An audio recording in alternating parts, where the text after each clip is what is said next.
ওখানকার যা গুন্ডারা করেছে তাদের নাম আমি 5 দিন আগেই থানায় দিয়ে দিয়েছিলাম যে তৃণমূল। আর কোন দল আছে? তৃণমূল। ওখানে হাসু বলে একটা গুন্ডা আছে, দীপক হালদার। প্রিয়াঙ্কা টিবরেওয়াল তিনি প্রচার করছিলেন আর সেখানেই বাধা দেওয়ার অভিযোগে রীতিমতো উত্তেজনা। প্রিয়াঙ্কার প্রচারে বাধা দেওয়ার অভিযোগ তৃণমূলের বিরুদ্ধে। এন্টালির বিজেপি প্রার্থী প্রিয়াঙ্কা টিবরেওয়াল ইতিমধ্যেই অভিযোগ জানাতে লালবাজারে যান।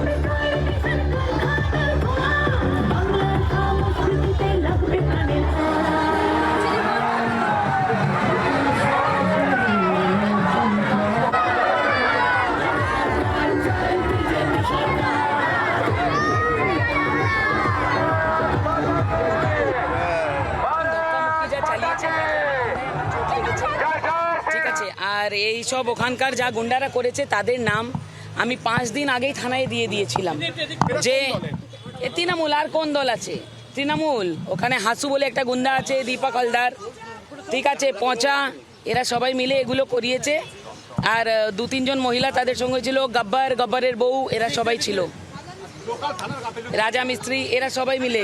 আমাদেরই প্রচারের পারমিশন ছিল, কিন্তু এরা আগে থেকে এগুলো সাজিয়ে রেখেছিল। থানা এই হিসাবে সব কিছুই জানতো। পুলিশ পুরো প্রগতি ময়দান এদের সঙ্গে যোগাযোগে আছে। বাংলার আওয়াজ, বাঙালির আবেগ, জি 24 ঘন্টা।